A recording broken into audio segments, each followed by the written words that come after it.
What up? What's happening, man? We are on CP time as always. As always. We have become a legitimate Sunday night service because Absolutely. Sunday night service never started when it was supposed to start. Still trying to eat that chicken, Bruh. and get that nap. Chicken and perfume. Yes, sir. I was that one non-denominational kid on time waiting to play the organ. What a saint was. You was only on time because you had to play the organ. Yeah, because I was trying to see Shamika. That's why. That's why I was there. Indeed. Listen, Shame the devil. Hey. we are religiously incorrect, and we are brought to you today by the African American Community Fund. The African American Community Fund, established in 2020 at the Foundation of Appalachian, Ohio, supports Black-led and Black-serving organizations throughout the 32 counties of Appalachian, Ohio, to elevate the quality of life and address disparities in African American communities. Listen, that Appalachian Fund, that Appalachian district goes through Warren. Yeah, we are Appalachia. We are definitely Appalachian. So please, if you're looking to, make a come up, give them a call. Don't call until I call first, though. And when y'all be talking about them Appalachian hillbillies and stuff, you talking about yourself. He's talking about I'm just yourself. telling Absolutely, you right now. absolutely. I'm telling you, there's plenty of them. So what's up, man? How you doing? Man, I'm doing well, we man. got a guest today, man. We got a guest in Pastor Pierre Osborne. Yes, sir. Man, welcome to Hell's Kitchen, man. How you doing? I'm well. Thank you for And having y'all me. give him a cyber hand clap That's of right. praise and all that stuff. Yes, Dooley, black folk live in Appalachia, Ohio counties. Trumbull County is technically Appalachia. And you know what? There's probably some United Holiness churches down there looking for a pastor. So, hey, put in your application or just send in a chalkboard or something. I don't know what they do down there, but, make it happen. But, hey, Jeff. What up, man? Your boy got indicted again. Again. This time. Well, I mean, It's number 4. it's number 4. Trump is for the streets, Doc. Man, I'm telling you, he ran the country like Suge Knight. He ran it like, or AKA Bishop Paramore. He did. He ran the country like a Gito. He did. But, it's catching up to him, though, man. Oh, every which way. But he's handling it like a G too. Well, Bruh. Can you imagine? Because I'm going to come back to this theme several times. Can you imagine black people like making response videos to getting indicted? Like, yo, y'all a bunch of liars. This is the judge is crooked and all this. I mean, it's insane. It's fake news. It's fake news. It's fake news. We literally all ran out of church because we was down at the convention.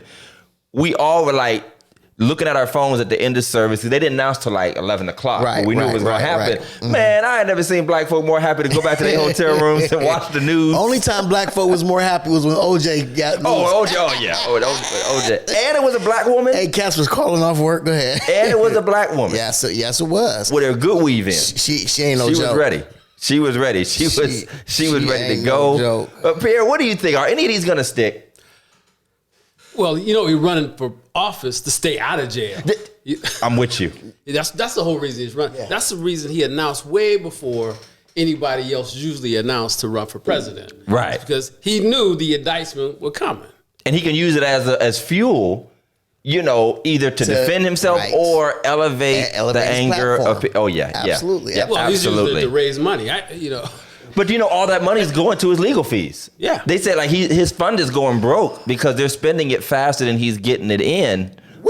When are we going to get to the point that I know some of these Republicans have kind of fallen off, but when they're all just going to say, you know what, we through with this dude. I was reading an article today about that, and they were saying that the initial reports that this was only helping him might be flawed. Just like, because we know polls are so unreliable. Right. They were saying that the way these questions are being asked, you're basically just asking, do you still believe in Trump and do you still support Trump? And of course, they're going to support this man until he's in the electric chair. Right. That's just the way it is. By the way, let me just take a pause for station identification. We're going to have Pierre on every single week because we already have more viewers than we ever had in our entire 4 years of existence. This cat got all kind of names I ain't seen before.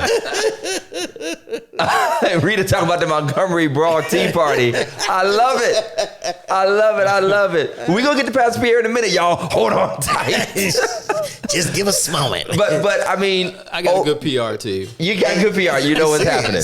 Karen. We know it's you back there. But she had her stuff together. But there's already so much craziness happening. Somebody leaked basically a version of the indictment before it even got dropped, which they're going to, of course, claim is the issue. And they've already, I guess, in that state, grand juries are public knowledge, but now they're already harassing the people that are a part of the grand jury. And I just think that he does thank you. He thanks you, Karen. Definitely he thanks does. you. I just think that it's just going to contribute to the ugliness because people have already shown us how far they will go for him. He thank you every time he preaches. He get that long dissertation about the you. sermon be about you. That long dissertation. I knew this was And last but not least, the cream in my coffee, the sugar in my grits, the gas in my tank, the flavor to my Kool-Aid, the mountain to my dew. I'm gonna have to use some of those. Right. So real quick before we move on though, there's these RICO charges. I love it.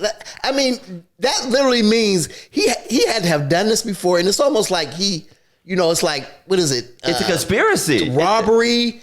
It's a couple different things he had to have. It had to be classified as. No. The RICO charges just simply means that it's a planned conspiratorial endeavor. But it's almost like mob-like. Yeah, it's mob. That's what I'm saying. It's mob-like. Yeah, it is mob. Yeah. But I love it. What's that? That's where it started. That's where it started. Okay. Yeah, but that's what that's RICO charge. But you know what? I have no sympathy for him. He said to serve to his pancakes. I have no sympathy.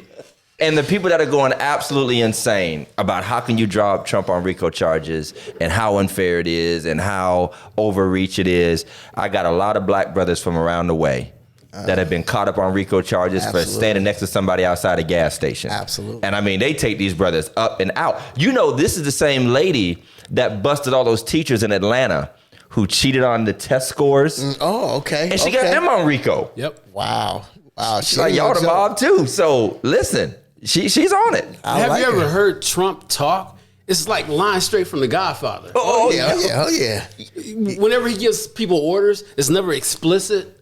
It's always implied. He's good. He's good. Yeah. I mean, he is good, and plus he has just a power of persuasion of people always explaining away what he said and what he meant by what he said. Right. You know, and he said, "Fight for our country." He was just saying that we need to be courageous. And I'm like, nah, he told y'all to go jack somebody up. Right. You know, stand down. If you don't fight like him, stay ready. Yeah, you don't fight like him. Stand down. I mean, he knows exactly what to say, and.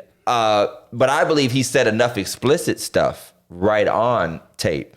You know, he said the things to the Secretary of State dude, and he said the things to Mike Pence. Mm-hmm. He told Mike Pence, he was like, "You're too honest.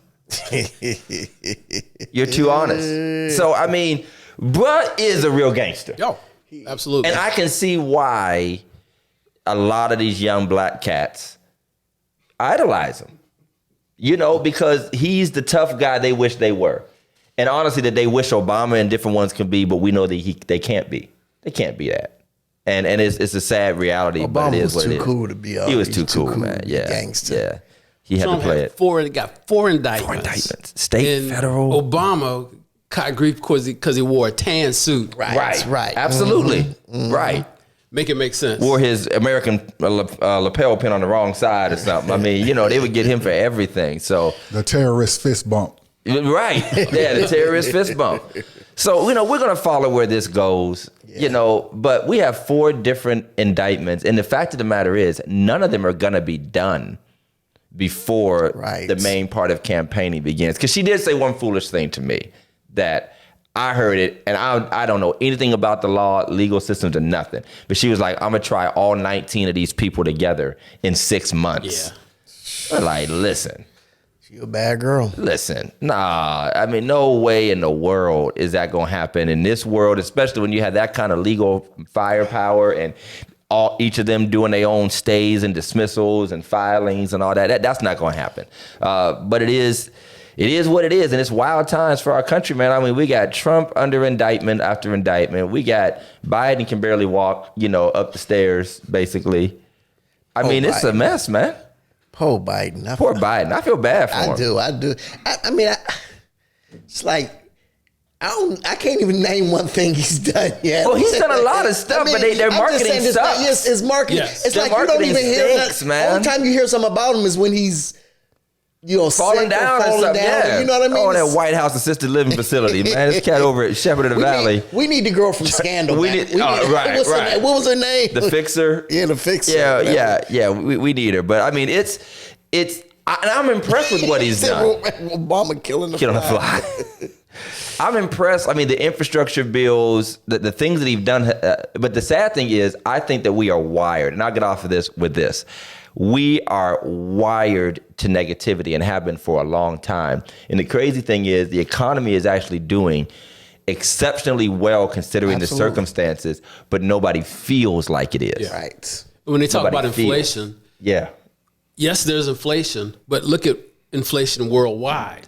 America has the best level of inflation throughout the whole world. Correct. Absolutely. Yeah, and we are, but nobody wants to hear that. Yeah. And especially if you have an argument to make, it's never going to fly in a world where we are constantly punching at each other and constantly attacking each other. And any means we can use to make our point, we will. Absolutely. No matter how invalid it is, it'll start making sense to me if it makes me get one up on the person I hate. That's just the way politics is now. And it's a shame because it ceased to be public service. And unfortunately, because Trump plays that game, everybody else has to play that game too. And that's the sad thing about Biden is he's trying to play tough guy and he's not. You're an old guy. I mean, you're not a tough guy. You can't be that guy, but he just knows. What did Mark say? I got mistaken for Pastor Todd again today. Bro, just take up offers and cut your losses, Doc. I mean, do what you got to do. I got a chance to hang out with Mark the other day. We had our truck at his school at the. Oh yeah, school. the mobile market. The mobile market. Yes. I feel it. So we'll follow where Trump is at, and we'll see what's happening. But in the meantime, since we're late, we're gonna jump right into it. We're gonna make it real basic, but it's time for meme of the week. Meme of the week. Meme of the week. Welcome to Religiously Incorrect, ladies and gentlemen. Meme of the week. Meme of the week. Thank you. Send us your memes of the week. Meme of the week. Meme of the week. We are. These are all jokes. We are just playing.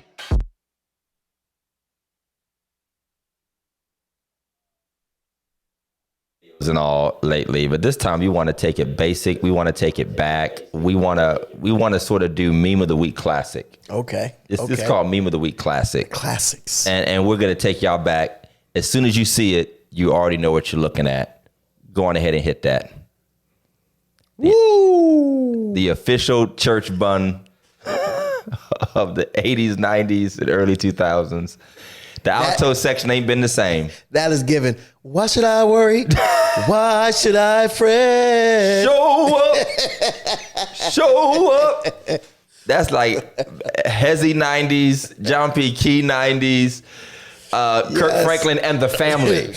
Rain down on me. Yeah. That is given Milton Brunson and the Thompson Community Singers. That's given Georgia Mass. The alto section, and let's be clear here. Rosetta said, "Watch it." That was me. The old school French roll. The alto section hasn't been the same since y'all. When they unrolled the French roll, some anointing fell out. Listen, I just believe it. Listen, it's about 20 hairdressers out of jobs. Out of jobs because all they knew how to do was the French roll. They got laid off. They didn't know how to do nothing but French roll. You don't want your French roll no more? And when the choir concert was coming up, oh my money, God. money. They already knew what was that like. Hey y'all, we going on vacation. We know what's happening. Soon as choir number 2 had their anniversary, it's gonna be on. Did y'all wives have French rolls back in the day? My wife, she had my the wife joint. has gone through all the hairstyles. She's had all the hairstyles. She's had them all. Yeah, they've done them all. Everything. And that's when. Thank you, Pastor Tatum. That's when gospel was good. Yes, yes. The gospel was It was the based gospel. up. It was because of the French roll. I'm telling you, it's got to be in the Bible somewhere. I'm gonna look it up. It's in there somewhere. Somewhere about the upbraided hair or something. I mean, it's got to be in there. But that also harkens back to choir music. And the crazy thing is, don't no praise team have French rolls? They don't. That's true. That's the problem. Facts. They don't. Have you seen Maverick City with a French roll yet? Huh? They all got faux locks. They all got They all got faux locks now. Loke weave. Faux people with faux locks. Weave lokes. Leslie said, I can smell the French spray. I can smell the spritz. I can too. Yes, Oh yes. man, and the choirs was hitting. And the funny thing is, everybody wants it to come back, but nobody wants to be a part of it. Everybody wants the choir back, but nobody wants to be in the Nobody wants to choir. be part of it. And nobody want to be the choir director no more. You know how hard it was to do that. It took some work. Ring. I blame Kirk for that, man. Once he turned around and just started talking, once Kirk just started talking, that killed it, because the choir directors felt like they couldn't have their back to the audience anymore. Didn't Terrence do that when he came up here though? Oh yeah, he did all that. Yeah. Dooley did all that. He done it. He done it. Yeah, Dooley did. And they didn't have any French rolls either. Nah. But There's been a whole industry lost though. Choir robes. Bruh, We talked about it last Whole week. industry lost. exactly. Our sisters that used to make the outfits for the entire choir for the concert. Man, that's talk about a recession. And I went out of my way to buy choir robes when we got to Agape, but that was because we thought we was gonna be the new school church. And then when we saw what some of the people wore in the choir stands, we was like, nah, we need some robes. Nah. We welcome everybody, but everybody can't sing up in here like with halter tops on. So and we wore them. We rocked them. We rocked them for a minute. Ain't nothing wrong with it. Ain't nothing wrong. I love the choir robe. The choir robes and the choir walk-in. The choir march. The choir march. The choir Oh, march. yes. Then Shamika and them joined the Second Baptist choir and voted them out. Started a whole scandal. Almost had me put out over these robes. They overturned the government up there. And they overturned that joint. Listen, they did a whole insurrection of the choir stand. I told them to go fight for their country. Shamika was like, y'all is not about to mess up my hair with these choir robes. We still got them. Yeah, but y'all ain't gonna put them. Y'all ain't gonna pull them out. They ain't putting them on. Them things got spider webs on them. Rosetta said I got about 7 of them, all colors. That means That means you've been stealing from the church house. Stealing from the church. Took the robes home. He said high top fade with the step. I wanted, we need to get a good old fashioned choir fest. You know what I mean? I love it. People need to join choirs again. Jamal, go ahead. Do your youth choir again. You bring it back to skates. They all sending. You bring out it back there, to man. skates. It's all right. It's some new ones. Christian Elias and Ethan. There are, yeah. Listen. Hey, our youth choir, we actually put the youth choir, they did pretty good today. They did fairly well, the children and the young adults. So it might be ready for a rehash, you know what I mean? Maybe have a reunion, like Kenny Eldridge, have a reunion choir. We weren't nearly as successful as he was, but Oh, you had to buy yours. I get you. Whatever makes you sleep at night, Elder Carter. Hey, we want to thank our sponsors from the Phillips family of businesses, Phillips Care Lawn Services. Listen, if you haven't cut your grass yet, and it's the end of August, please, by all means. Don't even start. Don't worry about it. They're not going to bring a lawnmower. They're going to bring a brush hog. First of all. But check out Phillips Care Lawn Services. And not only do they do lawns, but it's leaf season. It's about to be leaf season. And you're going to need all that done. I came home from North Carolina storms, knocked down some branches. They take care of all that. Absolutely. So call my man Fernando, 330-219-7916, or check out Phillips Care LLC on Facebook. And while you're at it, check out Phillips Care Cleaning Service, residential and commercial. And quite frankly, cleaning is a little bit of an understatement because they do everything around residential and commercial buildings, not just floor cleaning, carpet cleaning, deep cleaning. They'll move you in, move you out, getting evicted, call Phillips Care. You know what I'm saying? They will do repairs, upgrades, renovations. They do it all. Take care. Sister Anita came in. That's my choir robe sister. She wants our robes back. I know you do. But check out Phillips Care Cleaning Service. They start at $35 a room. They'll take good care of you. Tell them Religiously Incorrect sent you. You will not get a discount. And speaking of getting evicted, action.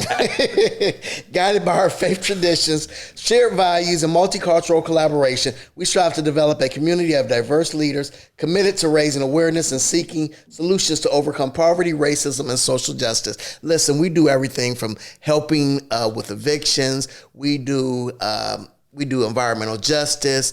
We're more than just the truck. That's what I'm trying to say. We're More than just a truck. We do a lot of social justice and social action around the Youngstown, Trumbull County area. If you want to be involved with action, please call myself 330-766-8476. Can y'all do a pimp my ride with the truck where like exhibit puts like some 28s on that joint and We do with the Trumbull one. a cappuccino machine Can we get a couple more grand from y'all?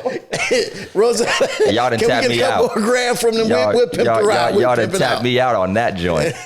But listen, we're so glad to have Pastor P.O. here with us tonight. And tonight's subject is called, go ahead, Pastor Jeff, because you can say it so much better than me.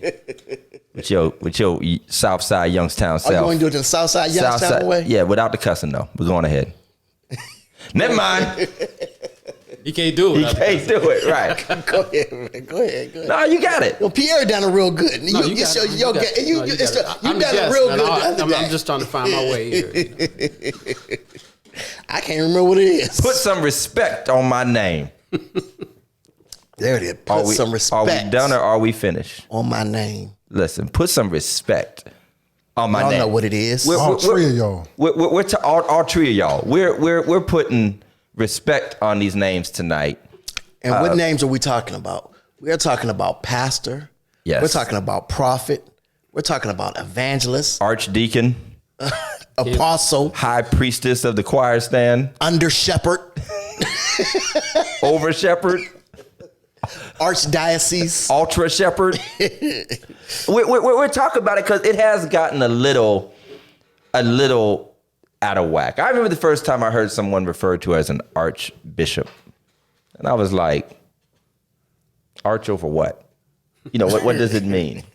Archapostle, house prophetess. I mean, it's again, and I've seen some. I saw a meme about, these young cats are, becoming a minister this week, and next week they're bishop. Ooh. Next week they're bishop. It happens. With no church, by the way. With no church.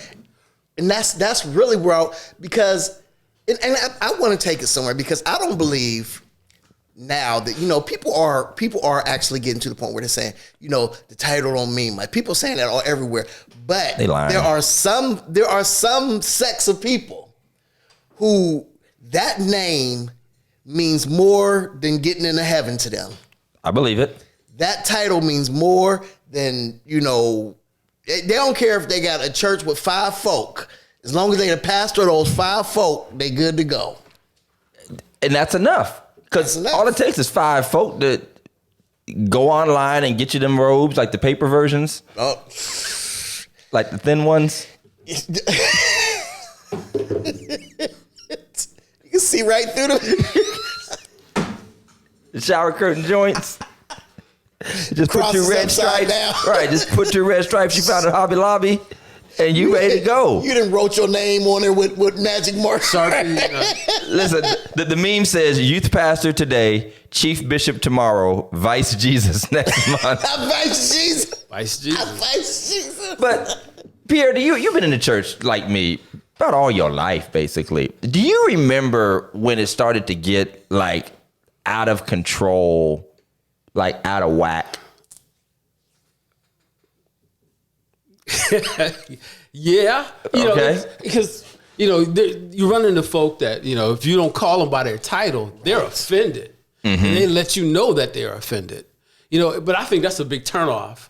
We're trying to get people in church, and if people are you got to call me by my title, and I'm wondering how people get around. If you look at Matthew 23, where Jesus says, they like to be seen in the, they want the good seats. Right. They want their long flowing robes. Right. They want to be greeted in the marketplace with their titles.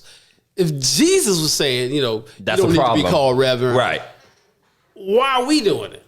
Well, I think historically, obviously, we have the whole historical answer.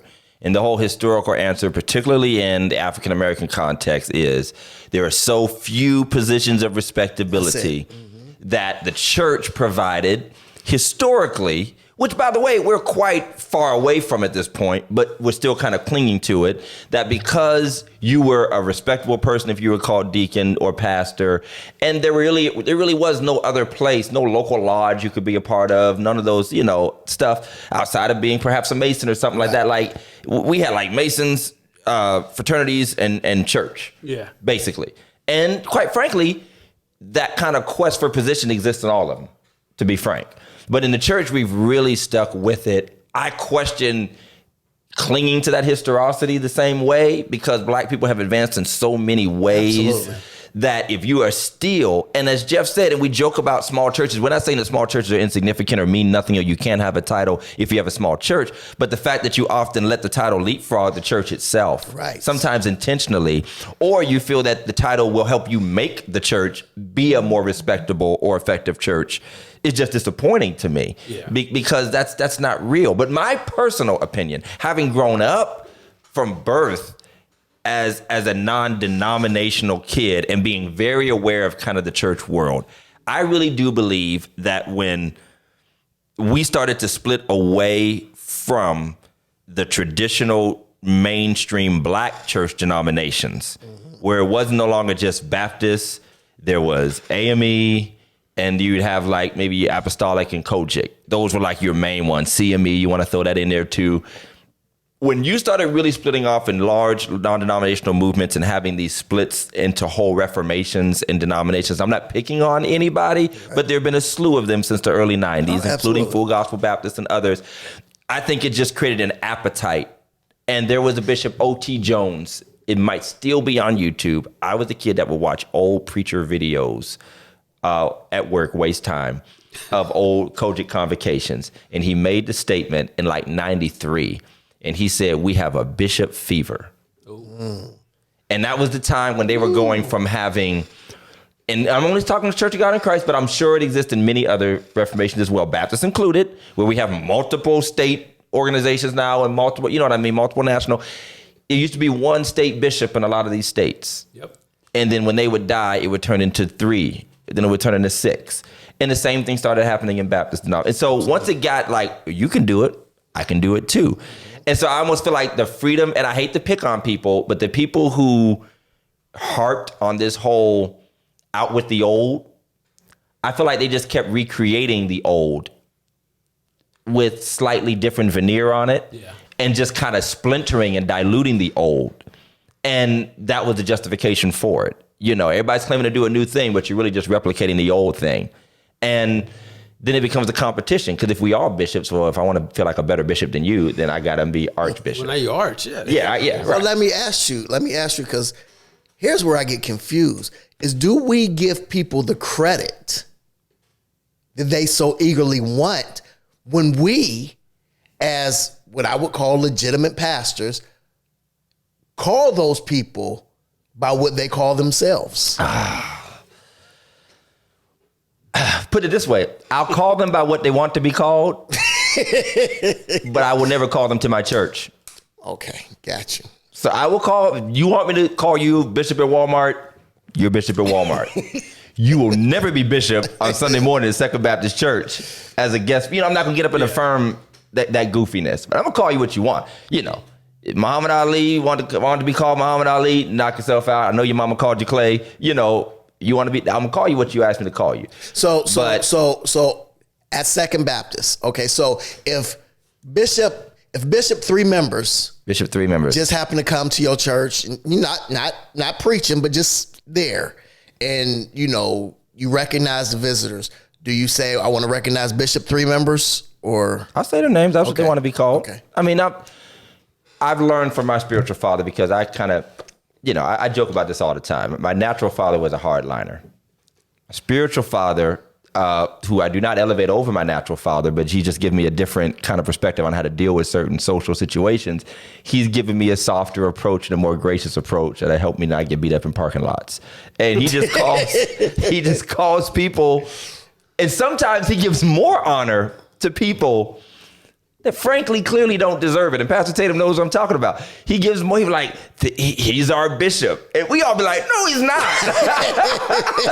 But he'll be so gracious to them when they come in the door because they're dying for someone like him. And that's the funny thing. Let's just be clear here. These people are not waiting on me and you to call them bishop. Right. They're waiting on somebody up. Absolutely. That's what they're waiting on. They can't wait to go to somebody's convocation or convention or conference, and the top dog record. That's what they want. Okay, so here's another question. Pierre said it earlier. The Bible, all the time. I read it all throughout the Bible. Paul called to be an apostle. Right. Says his name first, then it says what he called him. Okay, so apostle, prophet, did those things stop at the cross? Oh wow! Or did they come through? He's trying to start a He's controversy. trying to start a controversy. I mean, Well, they can't stop at the cross. They can't stop at the cross because right. Okay, so let's go a little bit deeper. What is the purpose of an apostle? Come on, Pastor Pierre. We got to come back next week. You get to escape with your fans. Well, the definition of apostle is one who was called by Christ personally. Mm-hmm. So, in the way I look at things is I can't, because your experience is not my experience. Right. So I can't say if you had a Damascus Road experience, but if you said you did, who am I to refute that? So if you call yourself an apostle, okay. Might not have been Damascus. It might have been a Denmark road. A 4th Street. I had a 4th Street experience. 4th Street experience. Listen, bro, you fell down. I was at the corner of West Market and Parkman Road. That was that crack, dog. That was that crack. I was riding on my mini scooter, fell off. You sure that just when somebody hitting you with a 40? Right. Somebody threw a bottle at me. But I can give credence because I look at an apostle as not only being called by God, but being an establishmentarian and an order keeper, a foundation layer. And somebody would argue that the foundation has been laid. A lot of theologians, your Reformed theologians, a lot of your conservative theology will say the foundation's been laid, biblical canon has been set. If you take a good look, I'm a patterns person. Okay. I'm a patterns person. I'm not a cherry picker of scripture. I'm a patterns person. So I look for instance, all the things we see like in the book of Acts. And I know it's not fully chronological, but it is somewhat, a little bit, when you get into the letters and you kind of go down the road. I look to see how much Acts type stuff is still happening in James and how much is still being spoken of Jude, how much is being spoken of as the church is being established and spread, how much is Paul still harping on tongues and this, that, and the other to different churches, and how many times does he do it, and how much is it testified of, and how, because I just feel like repetitiveness is a feature of the Bible, scriptures, that there are just things that kind of happen over and over again, the more significant they are. And if something is not constantly repeated, that signals to me that there is at least room. I won't make it definitive black and white, but there's at least room to explore that there's perhaps a transition or a shifting of perspective without there being any diminishing of spirit and power whatsoever. That's good. And so I think that, are there apostles in the church spreading and bishops and all this? I say absolutely yes. Are there as many as claim to be? Absolutely not. I think it's like anything else. We've gotten so used to, and we have accepted this. And let's be clear here. I say this all the time. Some of the things that we often look at as top-down issues are actually bottom-up issues, because there are a lot of people in pews, supporters of pastors and leaders, who so desperately want their pastor and leader to be more prestigious and more regarded and more revered that they begin to push that pastor into a place where they are insignificant if they don't pursue these higher roles. And that's always happened in denominations. My church is very proud that I'm a moderator of a sub-district. If I forget to say it, they'll say, don't forget you're the moderator of the sub-district, because they're proud of that. Right. Mm-hmm. That can be dangerous, though, if they aspire more for their pastor. And I say this all the time. When you see competition, or what perceived as competition amongst pastors, or perceived as funky attitudes, some of that ain't coming from the leaders. Some of that stuff is being birthed from jealous, bitter, competitive members who are saying, Pastor Jeff became overseer at XYZ. How come you're not nothing?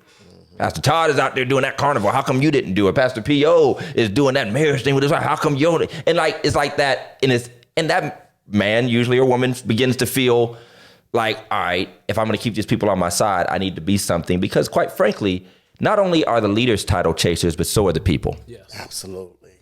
People want to go to apostles' churches. People want to go to bishops' churches. People want to say that they are connected to the person who can bring anybody to town, who has all the big shots on speed dial, who's taking photos and selfies and says, I know Jakes, I know this one. Let's not fool ourselves. But that's been since Jesus' time. You had, the two brothers, they had their mama, pushing them, one sit on the right hand, one sit on the left hand, so Right. That's been since the beginning of time. People are pushing for position, because I don't have to be the most powerful. Just let me sit next to power. Right. And that was the whole disciple. I want to sit next. Yeah, that's deep. I want to be connected to power. And that is a deep thing that we have to deal congregationally. And as people, that's why it's so hard for preachers to retire. Yes. To accept servant roles or associate roles or whatever, because we decide you are nobody unless you're in the tallest chair, unless you're the one preaching every week. We decided that, not just the man. Yeah. We decided. We are the ones that threw a lot of emeritus people away and threw a lot of people away and disregarded their gifts because they were more of a teacher or they were more of an evangelist. Absolutely. And they were just a part of the ministry and the building of it, but the guy is the guy. And unfortunately, we create out of our own spirits that pyramid schemish kind of thing where there can only be one at the top. And I mean, with any even sense of, I've watched people. I've been there. I get away with it. I probably had a better experience because when you're a PK, it was a little different. But I've watched wonderfully anointed and talented people who might not have been the head of something just get completely disregarded, dismissed, and disrespected completely. And then we wonder, why is everybody running to open a church? Because you ain't going to listen to them until they start one. Wow. And again, that's the psyche. It's about the title and not about the work. Absolutely. It's about, because all Jesus preached was kingdom. Right. That's what we should be about, kingdom. It's not about titles. And that's what Jesus was talking about in Matthew 23. Mark, a comment was made about people being upset. Karen mentioned it. I think Casey mentioned it. People being upset if their title isn't used. Now, I have two thoughts about this, and these are practical thoughts. One was very impactful this week, where we were at the missions conference in North Carolina with Lock Carey. And first, when we'd have these testimonials where the people we do missions work with, we call them our missions partners. They're from India, they're from Liberia, they're from Kenya, they're from South Africa, wherever. And they would get up and speak about exactly what they do, what they built this year, who they service, and all that kind of stuff. The work. And the work. And the one guy got up, and he was Pastor so-and-so from India.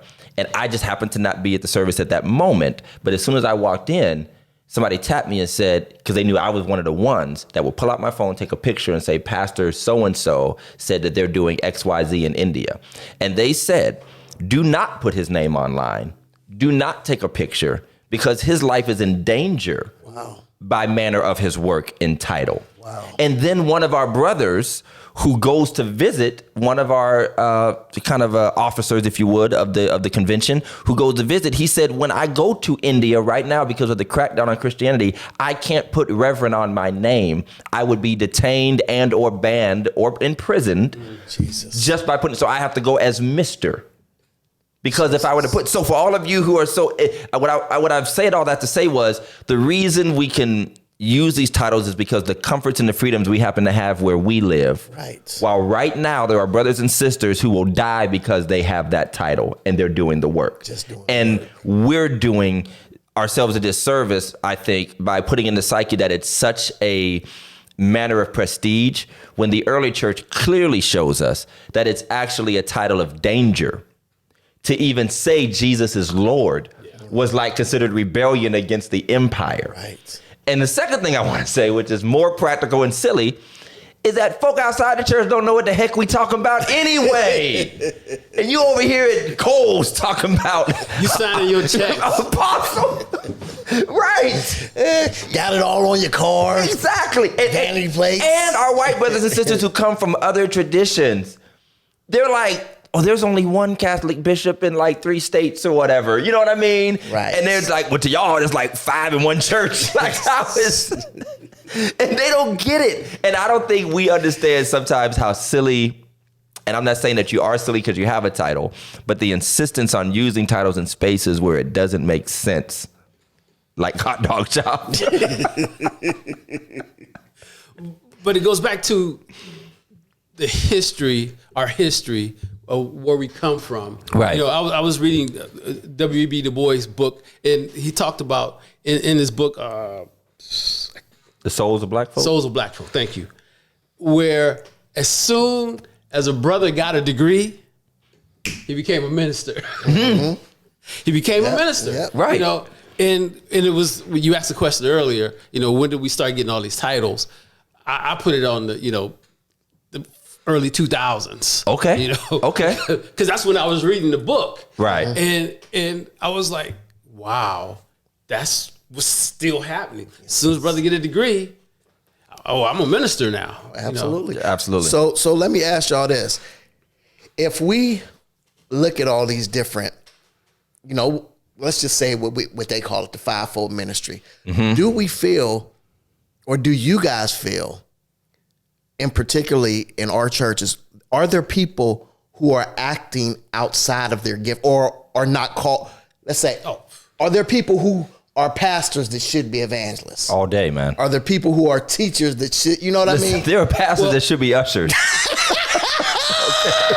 But there are some denominations that don't allow women to go forward. Correct. You know, Correct. My mother-in-law is a powerful preacher, but she dare not call herself a minister. Right. Mm-hmm. She preach from the she's a floor. missionary. You teach from the floor. Yes. Teach Oh, from- yeah. Right. Yeah. So back to pastors who should be ushers. I mean, it's real though. Yes, the answer is emphatically yes. People are operating outside of their gifts, and primarily because we are in an age where we only respect basically preaching gifts. Right. And pulpit gifts. Mm-hmm. And evangelists, and even that becomes a preaching gift somehow. And that's become like riding the church circuit, basically. Going everywhere. Doing the work of an evangelist. And maybe it's not even their Going fault. to churches. Right, they're going to churches. Right. And maybe the presumption is other people. And maybe the presumption is that church, if they were going to invite the evangelist, was supposed to fill the house with people who need to hear the evangelist. Mm-hmm. But what they probably do is just tell the church folk a really great preacher's coming. Right. And he's going, you know, or the prophet's coming. They're going to prophesy to everybody in the room until next month a prophet come and prophesy the exact opposite to the same room. So I think a lot of people are operating outside of their gifts because we are a pastor-heavy culture now. And pastor just feels like bishop, apostle. It feels like ranking, like a ladder to people. And then there's arguments, you've seen them. Who outranks who? The apostles or the bishops? You know, the apostles and the bishops, number one. Right. You know, who outranks who? And people have given whole dissertations on that. Absolutely. But absolutely, the fivefold ministry, and however you view that, because I have a fairly conservative view of it, but however you view it, I don't see it as rank. I don't see it as some corporate ladder to be climbed. Well, it was just a list. It wasn't supposed to be made like right. that. Yeah. As a rank, it wasn't supposed to be like that. But we've created that. Yeah, we've created it. Us. Because, I mean, honestly, the people who are doing the hardest lifting at Second Baptist, for instance, are the teachers. Mm-hmm. Faithfully teaching and preaching, no limelight, no spotlight, no offerings given, none of that stuff. None of the stuff we associate. The people who are willing to go out and tell people about Jesus, and it's okay to say you should come to church. I know you want to get saved right then and there, but maybe that's their entryway.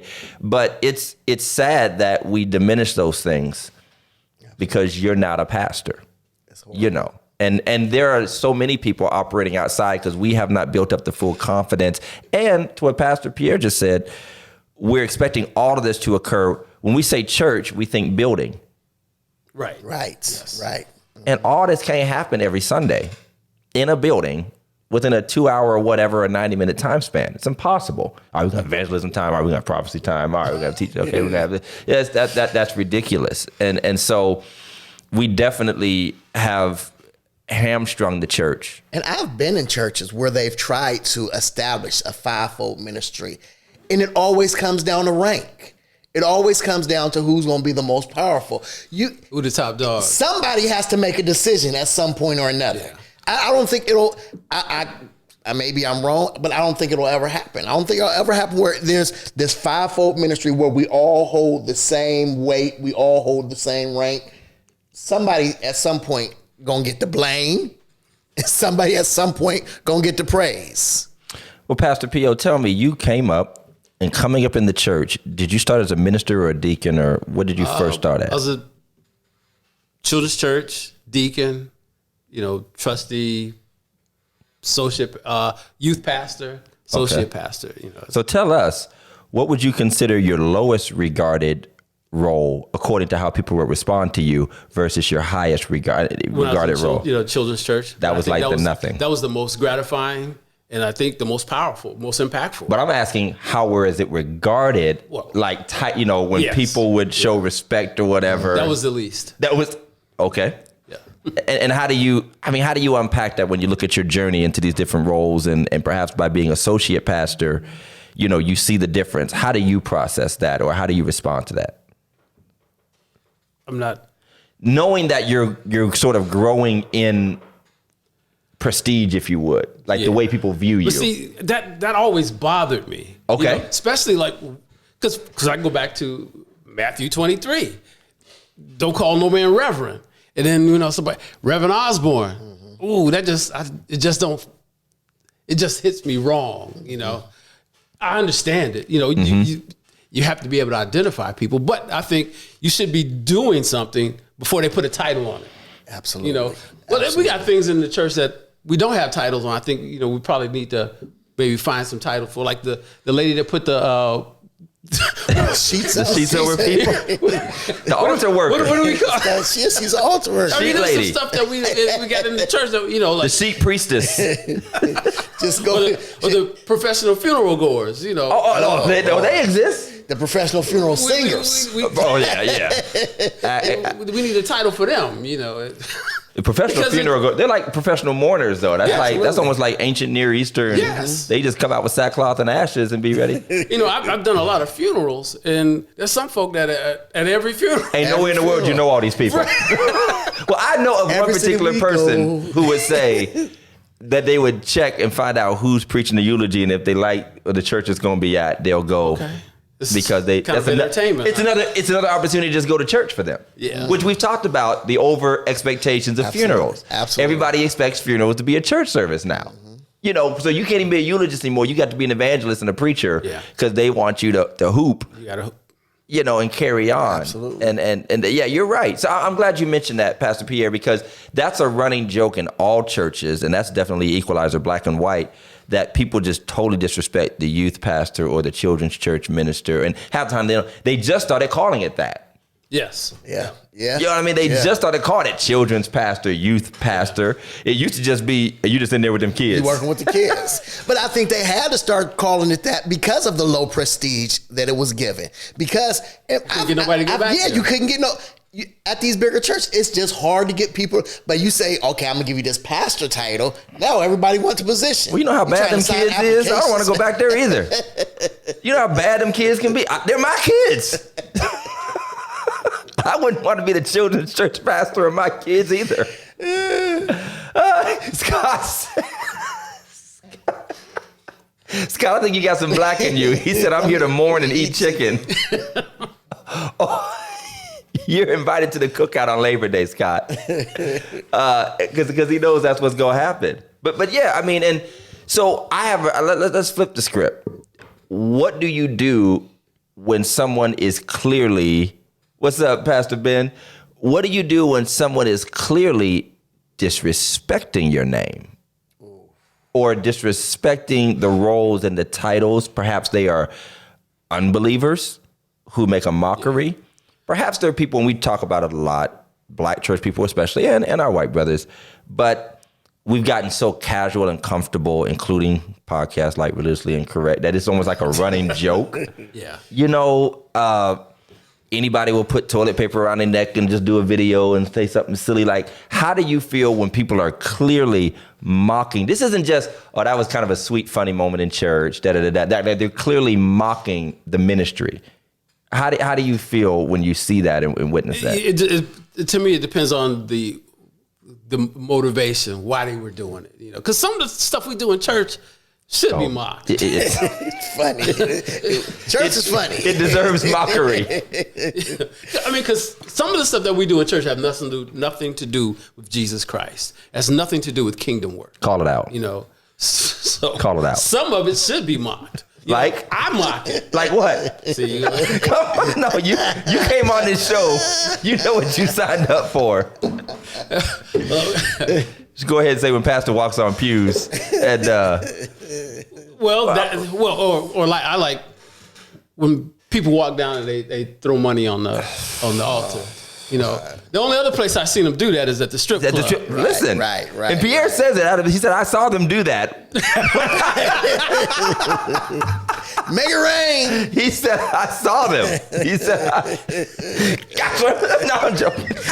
Only other place I saw this at was last week. Atlantic City. I stepped in that one. I stepped in that one. Welcome to Religiously Incorrect, Pastor P.O. But that's true. But I mean, I've always been slightly like, that's my limit. I don't see myself. I will give a seed offering at the end of a service. I don't see myself personally slapping down money on a stage because somebody preached so good. You talked about that before. It feels like a tip drill. Yep. Yeah. Tip drill. You know, it was to go back what you was talking about a couple of minutes ago. That's hilarious. She said, "Hey, no," but to go back what you was talking about a few minutes ago. I remember when I first sat down in church and I ended up coming over there with you, and you know it was a big thing, right? You know, because I was a pastor when I came over, and everybody was like, "It was coming. Well, what we gonna call him? What we gonna call him?" Yeah. And you stood up in front of the church and you said, "He is a pastor. He has proven himself. We're going to call him Pastor Jeff." And you know. And it didn't matter to me. Whatever you call it. That wasn't Black church normal. Only one guy is the pastor in the Black church. Right. Absolutely. One guy. That's up until very recently have we gotten actually comfortable in most of our churches. But here's the with thing. Acknowledging that. When I got called to Beulah, and I remember we was at the amphitheater, and another pastor came up to me. He said, "Pastor Jeff, I can actually call you that again." I'm like, brother. I never stopped pastoring. I still had, I still was over the men's ministry there. I was still pastoring, doing different things. I still had people who called me every day from the church that I shut down, but people take it so seriously as if, you know what I mean? If you don't have a church or a you know what I mean? And I think there's so many different, acts of pastoring. Yes. There's people who are called to pastor and they're called to just, pastor woman. They're called to pastor men, so I don't think it's. Yeah, I mean. Sometimes we don't understand the meaning of the word. Right. Correct. Pastor means to shepherd the flock. To pasture. So if you're Correct. watching over a group of people, that qualifies you as And you can assist in that. She said what? How do you feel about Christian cuss words? Just say the real ones. That's how I feel. What is a Christian cuss word? If it's darn, dang, oh, okay. what the freak? I say just say the real ones, and that's coming from a kid who said all the Christian cuss words. And I'm like, man, no, I could have. Then I became Baptist and realized I was robbing myself of life's pleasures. The topic is put some respect on my name. We're talking about titles and church titles. Good to see you, Sister Johnson, all the way from Mississippi, right? All the way from down south. Yeah, and I fear that because of the foolery that does occur in the church, we make it easy for people to disrespect titles in two phrases. What Jeff said earlier, the people who just pick up a title in the hopes of it validating them in some way or another. And dare I say, the media, the shows, the movies, and it's just always just beyond ridiculous. Yeah. Beyond ridiculous. And I know we'd say that the culture, that's not us, that's not really you or whatever, but I do think it helps diminish because a lot of other Catholics probably are the only other religion that get that kind of mockery like all the time. You do not find like Buddhist monks, like a funny show about an imam or Right. a brother from the Nation of Islam. There you go. That ain't gonna happen. I said that a couple weeks ago. I said you would get jacked up and they go right back and keep on singing. After you But get, like you said though, it's because for the longest, because I never grew up in Church of God in Christ. When somebody said they were superintendent, I'm like, you what? yeah. You are what? What school you work at? Yes. I'm like, what is that? What Well, I didn't know what a moderator was when I got to Baptist church. moderator, and just not too long ago, only because of what just transpired, I just and I still can't even say it. What is suffragant? Suffragant. Yeah. What? A suffragan bishop was like a bishop, I guess, without a regional charge. Okay. So essentially, he didn't have like a regional obligation. Okay. He was simply considered, and perhaps, and I don't know, and I know we had Bishop Tyson just got elevated to bishop, and he's a person we all regard well and respect. So it's certainly not it, but I don't know the exact meaning, and I think that again that goes to the danger of mentioning certain words that I'm not saying diminish yourself in public because everyone doesn't understand it, but you might want to mind the fact. That's why I don't say the word moderator a lot outside of my Baptist context because nobody knows what that means, including the denomination next door. I mean, literally, the denomination down the street doesn't know what a moderator is any more than a Baptist knows what a superintendent is, which is funny, though, speaking of titles and their functions, because titles are functional. A moderator in the Baptist context, because all of our churches are congregational and independent, really does nothing more than moderate. Right. We don't lead, demand, command, intervene in anything. We just kind of work within the will of what we have. Whereas a superintendent, Church of God in Christ, or a bishop or whatever, might actually have some authority that they might be able to step in and exercise under certain circumstances. So I guess it's funny because these titles can be helpful because they do sort of define functionally what they mean. But here's a crazy confession 3 years in. I still don't have any idea of exactly what a moderator's duty are. And they just made me the moderator because I was the next man up and the young guy in the association. And I'm like, what am I supposed to be doing? Right. And now it's just like, well, just send some letters, say congratulations on your anniversary and show up to the services when it's Women's Day and all that. And I guess, and represent at the annual sessions. So it's just like, but it speaks to what the function is, which is not much. So I guess I'm fine with it. But if somebody else is really walking around putting that on a business card, I guess that's their issue. Yeah. That's on them. Oh yeah. The business cards used to be deep. Bruh. They used to be deep. They still are deep. I mean, they have every title in the world. And you have to, it's like to be continued. And you have to turn it over. Look at Then they put on the back all the services they provide. I'm available for musicals, conferences, bar mitzvahs, baby blessings, house anointings. Pressure wash your house. Pressure wash your house. I'll pressure wash it and bless it. I know we got to go, but I just want to bring this. I got to go to work. I just want to bring this up though. I brought a prophet to the church at my last church. Sucks to be you. Go ahead. The first night he wrecked the house. Cool. Didn't do no prophesying, blase. He's like, tomorrow night I'm gonna come, come with it. Tomorrow, the next night he came and he began to prophesy. And he began to name street. He said, who stays at such and such an address? Because he's never been to my, I'm like, how does he know this stuff? You know what I'm saying? He did that leap of faith stuff with the earpiece. He didn't. So what happened was, here's the thing. What happened was the one lady, one of my members came up to me and says, here's a check. I forgot to write, forgot to sign my check or whatever. So she gave another check. And I took it back there. And it came to me that everybody who he called out their address wrote a check That night before. the night before. I said, you know what? First of all, stop giving me gimmicks, give me God. Correct. Second of all, how do you even come up with this type of stuff? You know what I mean? It's absolutely crazy. Shiesty. And I couldn't. If she would have never gave me that check and told me to take it back there, I would have never known. I'd have just been like, this cat. And obviously, I had a talk with him. I'm like, man, listen, man, you wrecked the house the first night. You didn't even need that. Yeah. You didn't even need it. Maybe he was out of content. Maybe he had used up all his good. Hey, listen. That one good sermon. Listen. That one good sermon. That's why they be like, put your 66. there's only so much. But listen, that's why they be like, put your phones away. This shouldn't be on YouTube. That's because you about to go to the next city and preach this doggone sermon again. Right. You only got two good ones. That's right. And we've heard both of them. But somebody asked a question earlier. If you want to scroll up a little bit, Mike, before we slide out, asking what is the difference between a minister, an elder, reverend, pastor?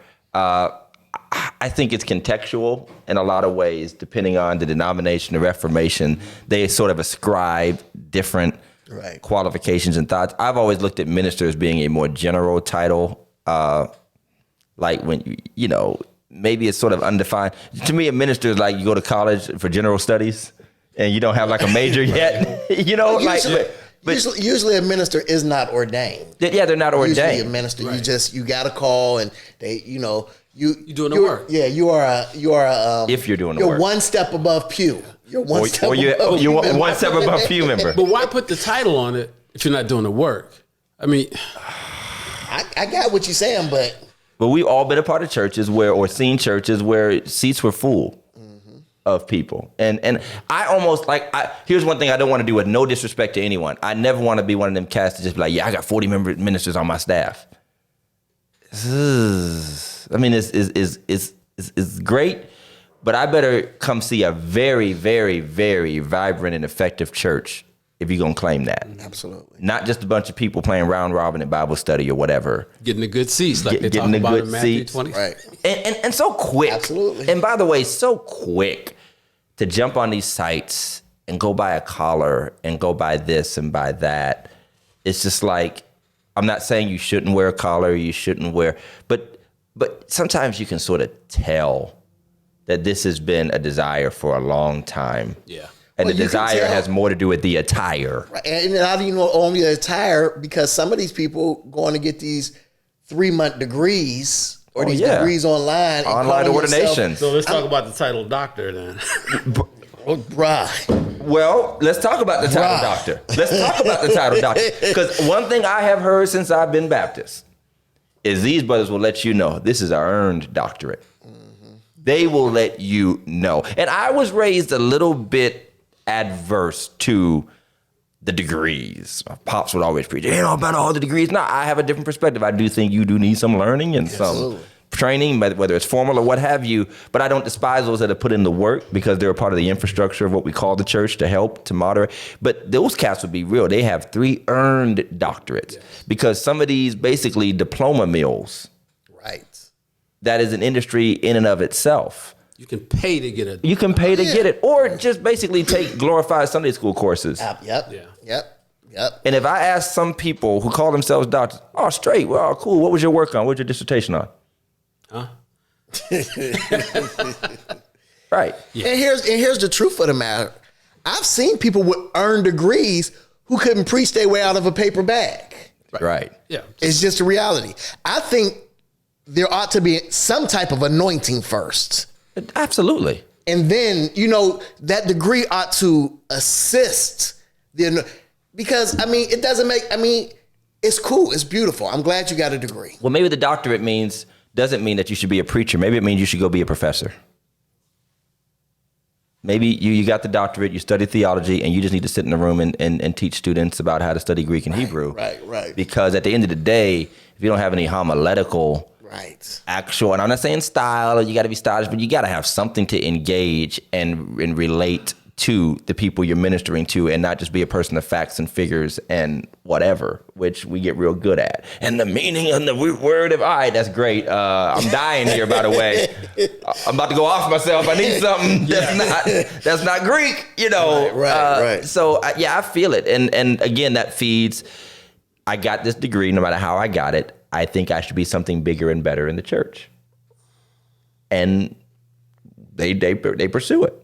So it goes from diploma mill to online ordination. And truth be told, and Todd, I know you know this better than anybody, you know, oftentimes that's what churches are looking for.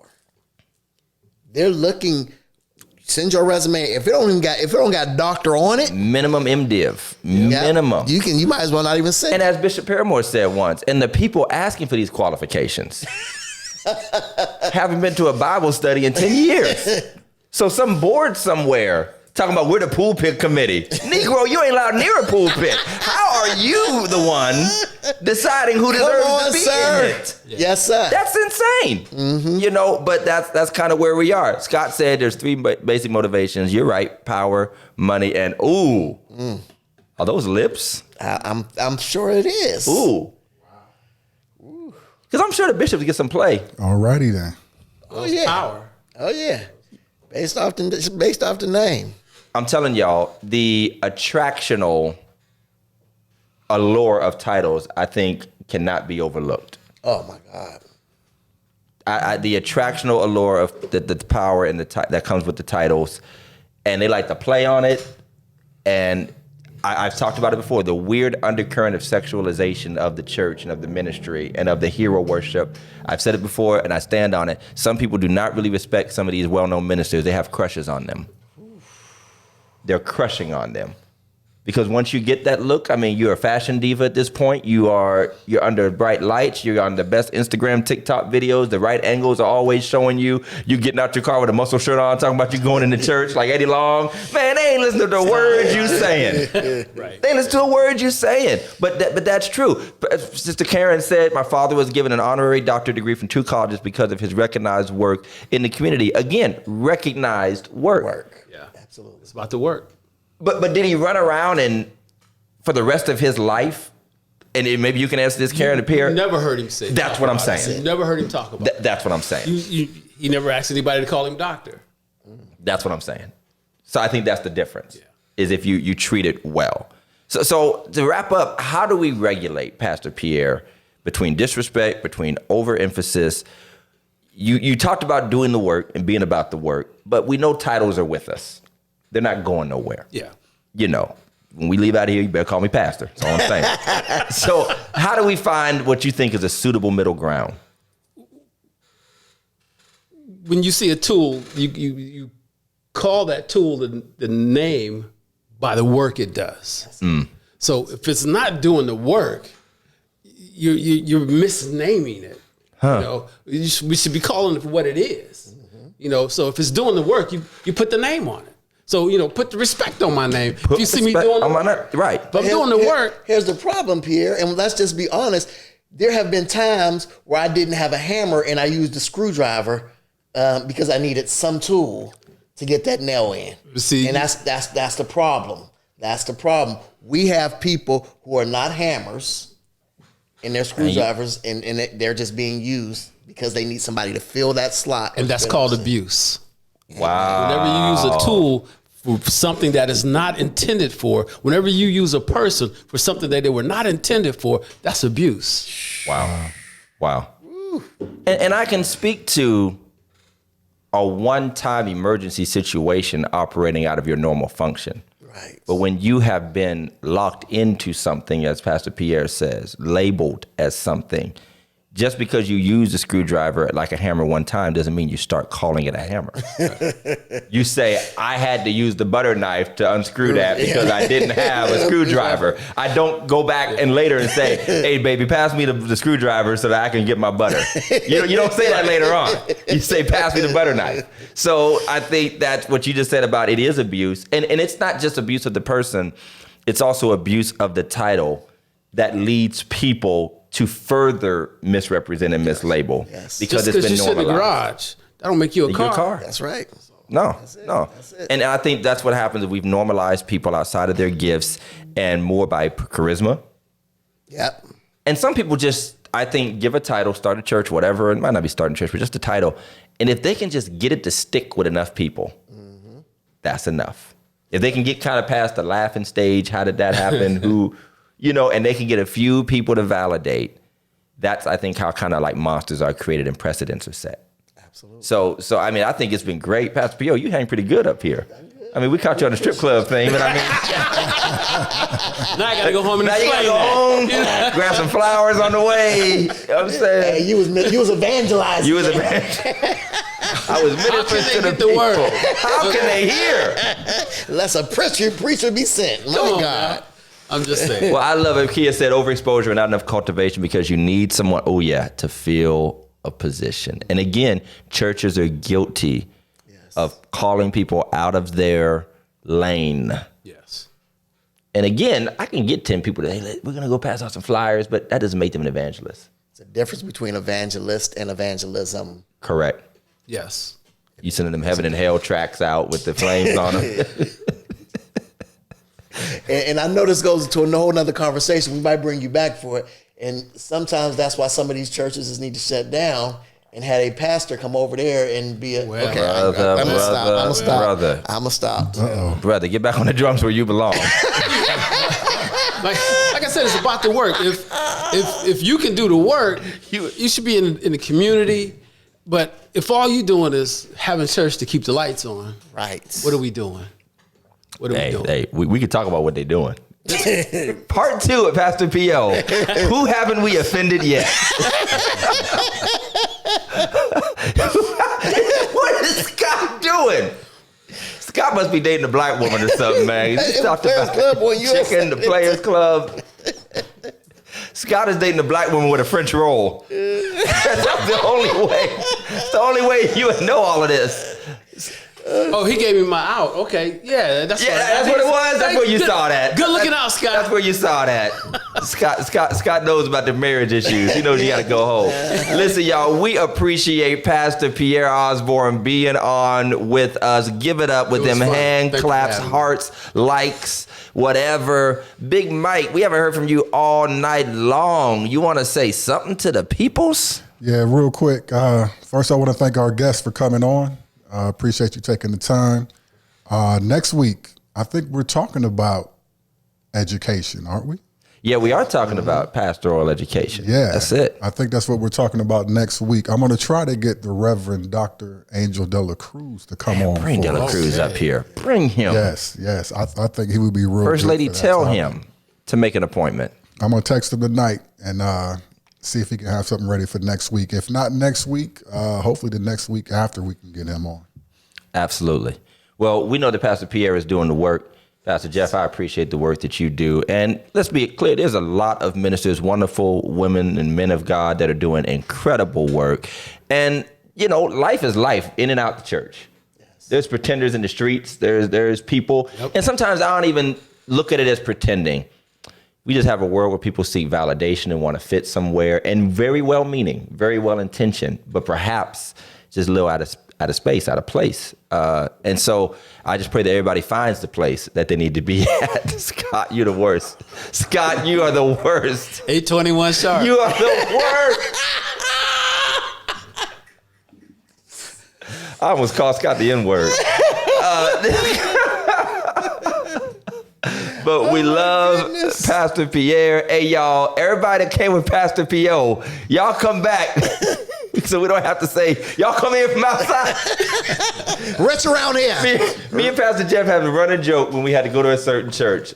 And you know how when you're the guest church and you're the whole church? Yeah, well. And the host church act like that the folk is still on their way. y'all come on outside. Ain't nobody outside. Ain't no way.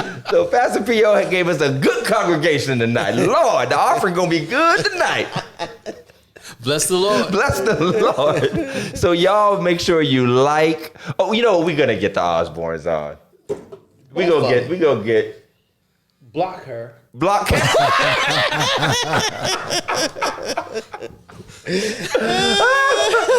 We gonna get them on because they have a powerful marriage ministry. Yes, they yes, do. they do. Yes, they do. Definitely. But if you're watching and you tuned in because Pastor Pierre is on being our special guest, you're more than welcome to like all of our platforms: Facebook, YouTube, Instagram, Twitter. We apologize to our YouTube audiences. There's some funky stuff going on with the software, but we will be uploading to YouTube right away, as well as all of our audio platforms. So be sure to like, share, follow. And if you're offended by something you see or hear on here, just know the name of the show is Religiously Incorrect Religiously Podcast. Incorrect. This Can I give a is quick shout what we out? come for. Give that shout Just out. a real quick shout out. I sent, how many people did I send? I sent at least 2 or 3 couples to y'all, right? I think it was about 3. Yeah, I think I sent about 3 couples to them because my thing to them is just go be intimate and everything is go away. So they ain't want to hear my advice. That's one of the tools we give them. That's one of the Okay, well, tools. see, well, I'm on the right track then. You give them the other 2. I can tell them now. Jeff was like, go to adamandeve.com and God will get you right. They're like, what else? I was like, oh, y'all want more than that? Right. Let me give y'all this brother's number. You mean to tell me that I ain't work for you? I did say jacuzzi room, right?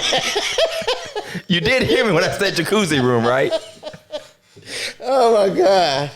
Oh, she said, y'all made me throw a gutter ball. That's hilarious. We are ruining bowling now. Sunday night service. Sunday That's all night we do. service every night, as Scott said, 8:21.